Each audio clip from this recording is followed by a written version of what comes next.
여섯 번째는 선교 사명을 받은 자는 장애물을 만나면 다른 길로 전진하는 것입니다. 스데반의 순교 후에 유대주의자들은 교회를 심하게 박해했습니다. 이 같은 박해로 예루살렘에서만 모여 있던 성도들은 이방 나라까지 이주했고, 그곳에서 전도를 하다가 박해 손길이 그곳까지 따라오게 됩니다. 그러자 그들은 또 더 멀리 흩어지게 됩니다. 그리스도를 믿는 것 때문에 박해를 받으면서 계속해서 목숨의 위협을 느끼면서 이주해가는 이 사람들이 이제는 전도를 하지 말아야지, 예수님의 옛자도 꺼내지 말아야지, 이런 생각을 할 수도 있었을 텐데, 그러나 이들은 가는 곳마다 복음을 전했습니다.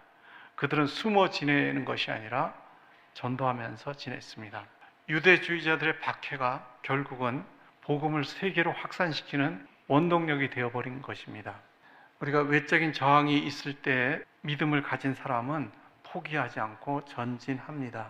우리가 바람이 잔잔할 때 돛담배는 평온하게 있을 수 있지만 바람이 불면 힘차게 전진합니다. 우리의 믿음의 삶도 돛담배와 같은 것입니다.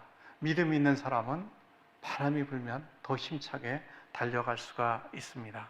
이방인에게 전도한 결과 안디옥은 이방인 지역 선교의 중심지 역할을 하게 되었습니다. 이곳에서 위대한 선교사 바울과 바나바를 파송하는 그런 교회가 된 것이죠.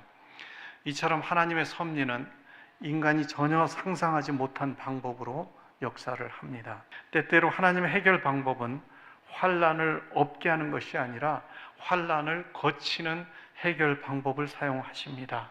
그러면 그 환난을 통과하는 동안에 우리의 믿음이 연단을 받게 됩니다.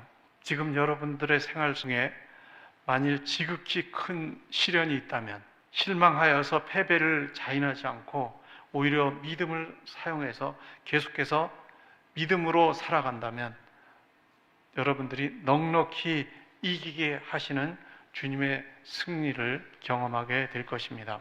선교 사명을 받은 자는 장애물을 만나면 후퇴하는 자가 아니라 장애물을 우회하여서 다른 길로 전진하는 사람입니다. 이제 결론적으로 말씀을 드립니다. 선교 사명을 실천할 때 하나님께 영광이 돌려집니다. 우주의 어떤 피조물보다 먼저 인간이 가장 먼저 하나님께 영광을 돌려야 합니다. 인간의 존재 이유가 바로 이 위대하신 하나님의 영광을 나타내는 것입니다. 또한 선교 사명의 실천은 우리에게 가장 만족스러운 일이기도 합니다. 요한복음 4장 34절을 보시면은 예수께서 이르시되 나의 양식은 나를 보내신 이의 뜻을 행하며 그의 일을 온전히 이루는 이것이니라. 이 말씀에서 예수님께서는 맛있는 음식을 드실 때보다 선교의 사명을 수행하실 때 더욱 즐거워하셨다는 것을 알 수가 있습니다. 선교의 사명은 하나님의 나라를 세우는 일입니다. 시편 145편 13절에 보면 주의 나라는 영원한 나라이니 주의 통치는 대대에 이르리이다. 주님께서 이 영원한 나라를 세우는 일에 나를 사용하고 계신다는 것이 얼마나 영광스럽고 기뻐할 일인지 정말 우리가 말로 다 표현할 수 없습니다. 세 번째는 사명을 수행하기 위해 겪는 십자가는 영광인 것을 알아야 합니다. 주님의 십자가는 고난의 길이지만 역설적으로 영광의 길이기도 하였습니다.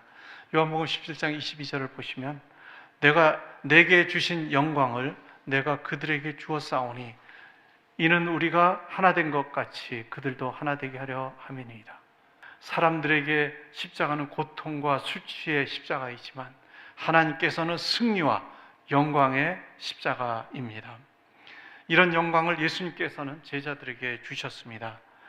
제자들 역시 예수님을 본받아서 자기의 십자가를 지고 선교의 사명을 수행하였고 이들은 영광을 소유하게 되었습니다. 미국의 유명한 목사 칩 잉글램은 그의 저서 위대함에서 다음과 같이 말하고 있습니다. 좋은 크리스찬은 크리스찬의 삶을 산다. 그들은 하나님을 사랑하고 성실하게 행하며 동료들에게 신실함을 증거하고 하나님의 음성을 듣고자 성경을 읽는 데 시간을 보낸다. 그러나 위대한 크리스찬은 이 좋은 크리스찬들이 하는 이 모든 것을 행할 뿐 아니라 그것을 넘는데 당신은 하나님을 섬기고 이웃을 사랑함으로써 좋은 크리스찬이 될 수 있지만 만일 자신의 삶을 다른 사람을 위해 쏟아붓지 않는다면 당신의 삶은 하나의 마침표로 끝나게 될 것입니다. 그러나 위대한 크리스찬의 삶은 쉼표로 끝이 나게 됩니다. 그들은 하나님의 은혜를 받아들이고 그것을 다른 사람들의 삶에 전하는 방식으로 믿음의 삶을 삽니다. 그래서 자기와 같은 사람을 계속해서 만들어냅니다.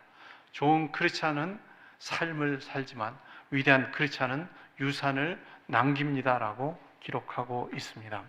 이제 여러분들은 한 영혼을 향해서 그리스도의 심장으로 복음을 전하고 그들에게 여러분들의 삶을 기꺼이 나눠주는 선한 사마리아인과 같은 삶을 살도록 기도하시기를 바랍니다.